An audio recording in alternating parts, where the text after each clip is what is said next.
What's up, everybody? It's Robert Nelson from Existence First, and it's November 4th here in California. And although it is sunny California, the sun is setting earlier, and the weather is getting cooler.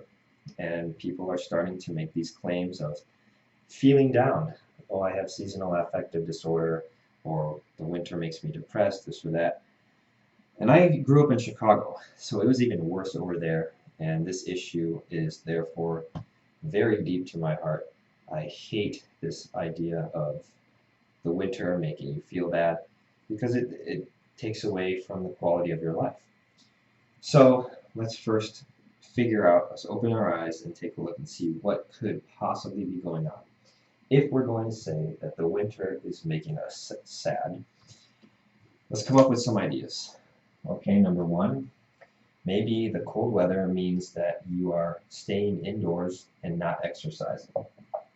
And that could be making you feel depressed. So, not exercising.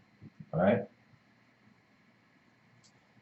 Another possibility is that the light levels are just so low that there's less light entering the photoreceptors in your eye, which is then directly causing some sort of decrease in serotonin. I don't know how it works exactly, but maybe there's like a direct physiological thing. So like no light, not enough light, and that could be going on. Maybe the holidays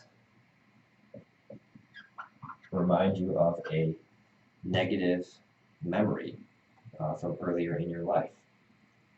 Who knows? But in any case, if you look at these three, then the solution seems quite simple. If you're not exercising, then go exercise. If you are not having enough light, then buy one of those therapy lights. If something is going on with your memories of the holidays, then call Robert and do some coaching sessions. Or, oh, I forgot one. Colder outside means you stay indoors, means you do fewer social events, which means you're spending less time around people, which means you're spending less time doing this. Hey, yeah, did you hear that joke? And then what is this? Smile. So your body is not smiling. If you were to log, if you were to find a way to log the number of minutes that you spend smiling per day, I will bet you that they decrease when you are by yourself or not around your friends. So, back to the lesson.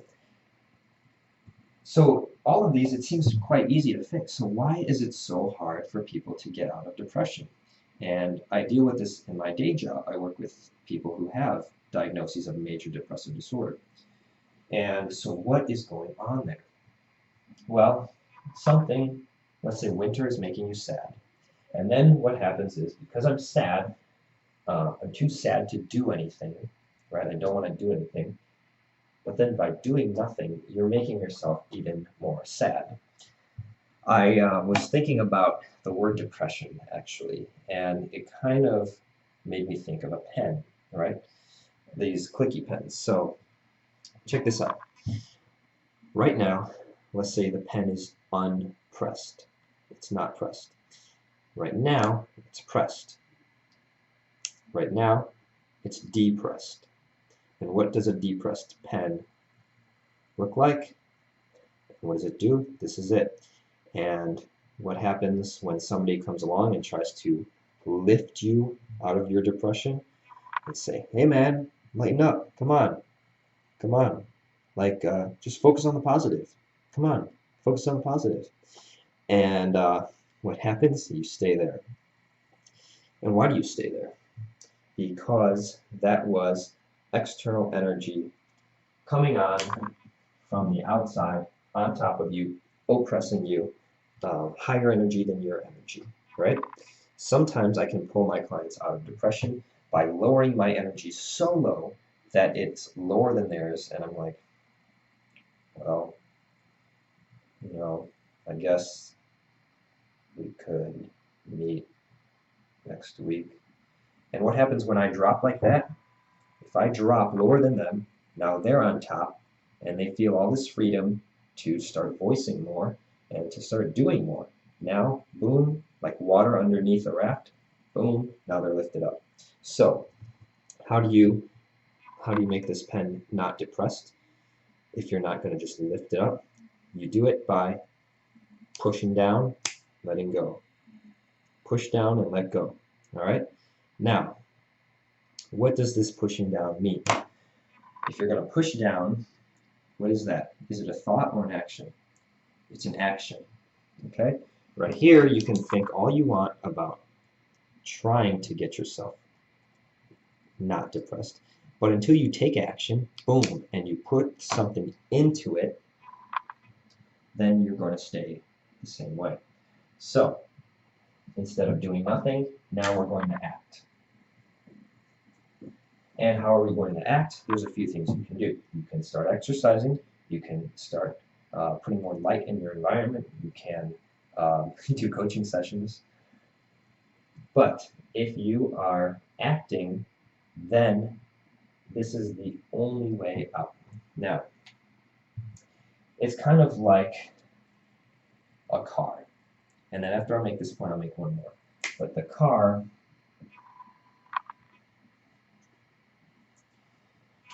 has movement to it, direction. It can go reverse, it can go forward, or it can stay where it is. If you're depressed, you're staying where you are. And even more, if you are thinking about it, then you are in park and you are pressing on the gas, burning all of this fuel, thinking about, why am I depressed? What could make me not depressed? How much longer am I not, or how much longer am I going to be depressed? All of these useless thoughts. And these thoughts are not the fuel. It's like putting bad fuel into the car. It's not going to go anywhere. What happens if you put good fuel, meaning action, taking action, if you put taking action into the car and you press down, you move forward. Press on that gas pedal. It's funny that pressing on a gas pedal is so similar to pressing on a pen. All right, so you're putting some energy into it and you're moving. Last point, this right here, this connection right here, is kind of similar to a pattern that is talked about in the book, The Power of Habit. And this Power of Habit book puts forth this model of a cue leading to behavior. Okay, so let's say a cue leading to behavior, such as, what's an example? A life hack I like to use is to go to the gym in the morning. I put my gym clothes in a pile at the end of my bed. So when I wake up, I see the clothes, that's my cue, and I put them on and go to the gym. So cue and behavior. So if you want to act more, you need a cue. What is your cue? And this is a secret. I don't know if I should say this. This is some really powerful stuff. But, all right, I'll say it anyways. If you can, the more things that are around you that you can use as cues, the more control you have over your environment. And what do I mean by that? Right now you think that being sad is a cue to do nothing. You think, well, I would do something. I would go to the gym, Robert, but I'm depressed. That's the problem. The problem is that I don't have the energy, right? You can easily change that script because these are very loose, like if-then sort of thought processes in the brain. So you just switch. Now your cue is sadness. So you think, okay, I'm sad. Dang, I better go to the gym, right? And if you can pair that, the mind is all associations. If you can just build this association, I'm sad, dang, I better go to the gym. If you can build that pairing, you are good to go.